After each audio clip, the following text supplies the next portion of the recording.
Satu kesalahan besar yang bikin seorang investor properti tidak akan pernah bisa menjadi seorang investor properti yang sejati, yaitu adalah terlalu fokus sama harga, fokusnya mencari properti yang murah. Nah, pertanyaannya, kenapa kok banyak orang nyari properti yang murah, dan kenapa menurut saya mencari properti yang murah itu salah? Simple jawabannya, karena gini, kalau kita hanya mencari properti yang murah, maka biasanya malah dapat properti yang murahan. Nah, maksudnya gini, ada perbedaan besar antara properti murah dan properti tanpa modal. Saya cari yang tanpa modal. Gimana caranya dapat properti tanpa modal? Carilah properti-properti yang bisa kamu beli dengan tanpa DP. Oke, ada nggak? Banyak banget sekarang.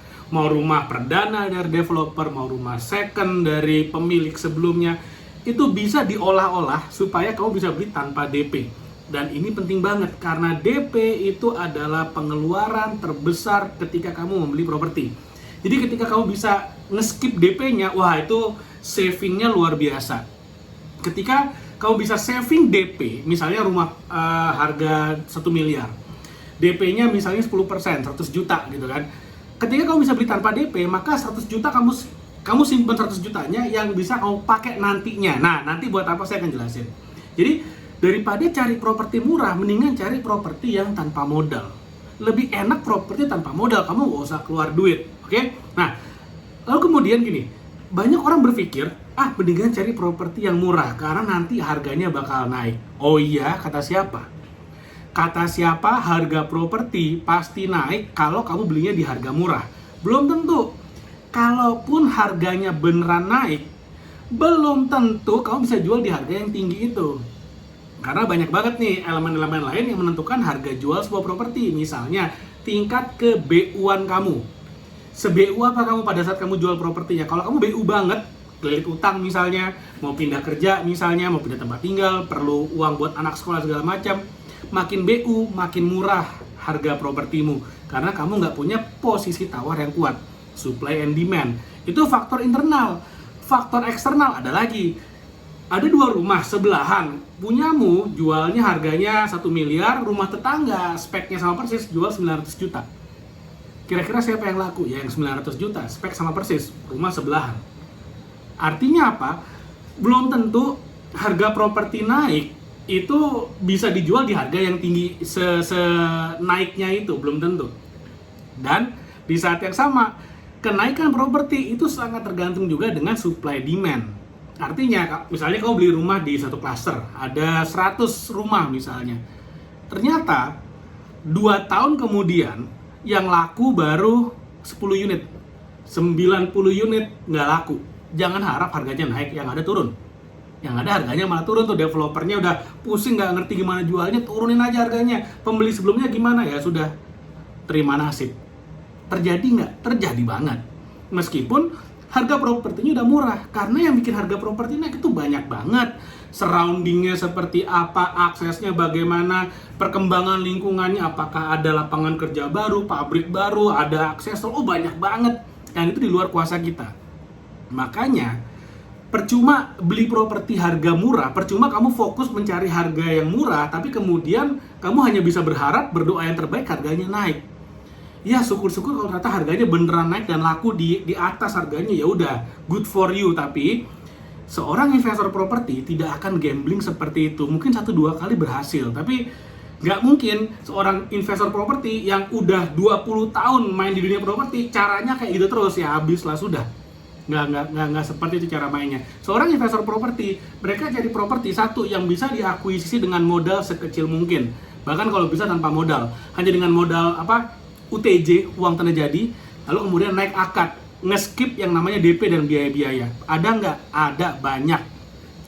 Oke, jadi tanpa DP. Nah, lalu kemudian setelah rumahnya dimiliki, kesalahan banyak orang adalah udah didiemin aja, tunggu harganya naik. Bayangin satu klaster ada 100 rumah, semua yang beli investor, jadi klaster hantu.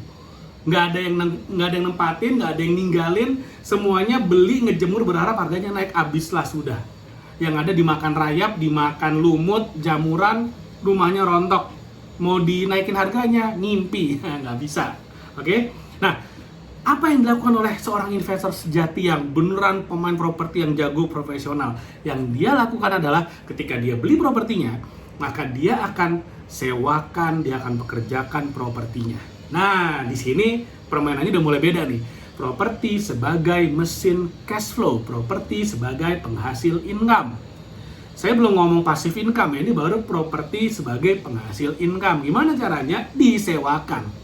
Paling gampang. Disewakan bisa tahunan, bisa bulanan, kayak kos-kosan, bisa juga harian, kayak villa. Income yang paling gede disewakan harian. Yang income-nya sangat mungkin melebihi cicilan, itu apa? Ya sewakan harian. Syarat supaya properti bisa disewakan harian adalah propertinya nggak boleh murahan. Makanya kalau orang-orang mikirnya, oh ini properti murah nih, ayo kita beli di sini. Selamat berjuang. Saya nggak mau cari properti yang hanya murah saja. Karena kalau properti hanya murah saja, sangat sulit disewakan harian. Kenapa sangat sulit? Ya karena speknya tidak bisa menjadi villa karena dia murah banget. Supaya sebuah properti bisa disewakan harian, dia speknya harus villa. Maksudnya apa spek villa? 1, minimal 3 bedroom. Kenapa minimal 3 bedroom? Karena villa itu digunakan untuk family staycation. Market paling gede adalah untuk family staycation. Kenapa 3 kamar? Supaya muat lebih banyak orang.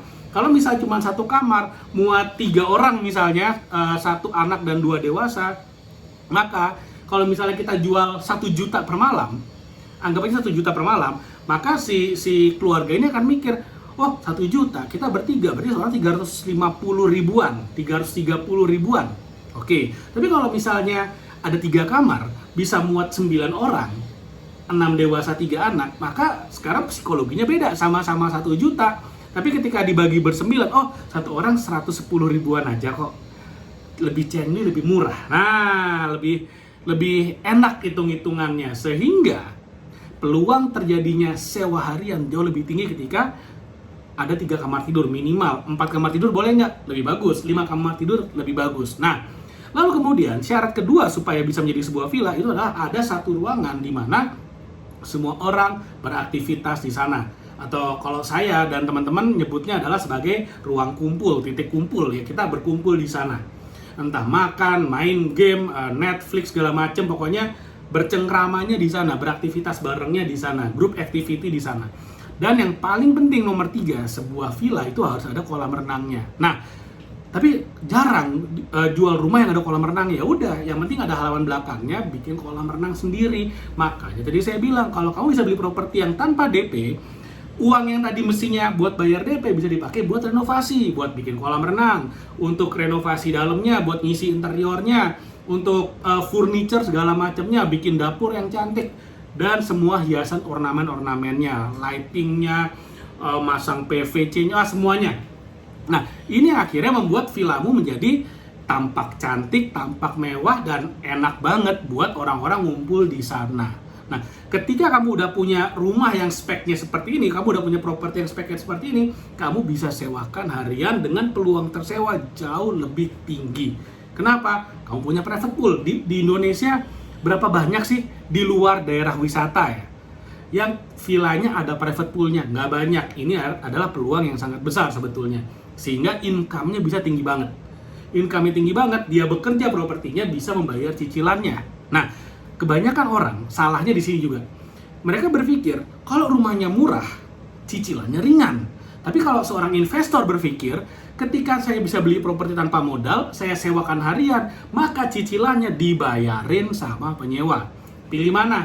Kau pilih beli rumah murah harus cash, atau beli rumah yang murah lalu kemudian cicilannya kau bayar sendiri, atau beli rumah yang nggak murahan tapi bisa tanpa modal, harga lebih tinggi tapi bisa tanpa modal, nggak keluar duit, dan di saat yang sama cicilannya dibayarin penyewa. Selagi si penyewa membayar cicilannya, harganya naik karena ada cash flow-nya propertinya, dan kemudian kamu bikin ada kolam renangnya, rumahnya lebih cantik sehingga appraisalnya bisa naik. Kemudian selagi orangnya mencicil, selagi si tenan ini membantu cicilanmu, plafon utang menurun, pokok hutangnya menurun, harga propertinya naik. Apa yang terjadi? Kamu bisa refinancing. Ini bagian dari exit strateginya. Kebanyakan orang berpikir beli murah, berharap harganya naik, mereka coba jual di harga tinggi. Investor properti enggak, beli properti tanpa modal, mereka tambahkan value di propertinya supaya harganya naik dan ada cash flow-nya buat bayar cicilannya. Lalu kemudian dari sana harga propertinya akan naik dengan sendirinya karena ada bisnisnya. Bayangin, karena ada bisnisnya harga properti yang naik. Yang kebanyakan orang dijemur, berdoa, pasrah, nunggu harganya naik. Investor beneran, dia bikin bisnis, dia percantik propertinya, harganya naik. Mana yang lebih make sense kira-kira hitungannya? Nah, sekarang yang paling seru nih, gimana caranya supaya si income ini jadi pasif? Tadi kan saya bilangnya disewakan harian. Sewakan harian, income-nya tinggi, tapi ribetnya juga tinggi. Makanya banyak orang lebih suka sewain tahunan aja. Nah, kalau income-nya tinggi, keribetannya tinggi, jadinya aktif income. Gimana caranya? Income-nya tinggi, ribetnya nggak usah. Bekerja samalah dengan operator properti. Nah, saat ini saya sudah mengelola lebih dari 100 properti. 70-an itu adalah villa/apartemen, 30-an itu adalah hotel. Nah, semuanya harian. Yang menarik adalah dari semua properti yang saya kelola, rata-rata okupansi sepanjang tahun itu adalah 80% ke atas.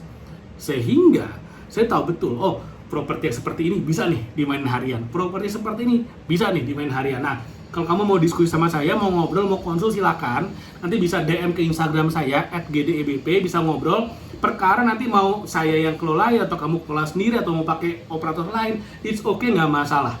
Saya sangat seneng kalau misalnya kamu mau diskusi, langsung kontak saya aja, Japri, atau DM di Instagram saya @gdebp. Mudah-mudahan apa yang saya share bermanfaat. Like dan share video ini dan subscribe YouTube channel ini. Thank you, sampai ketemu lagi di video berikutnya.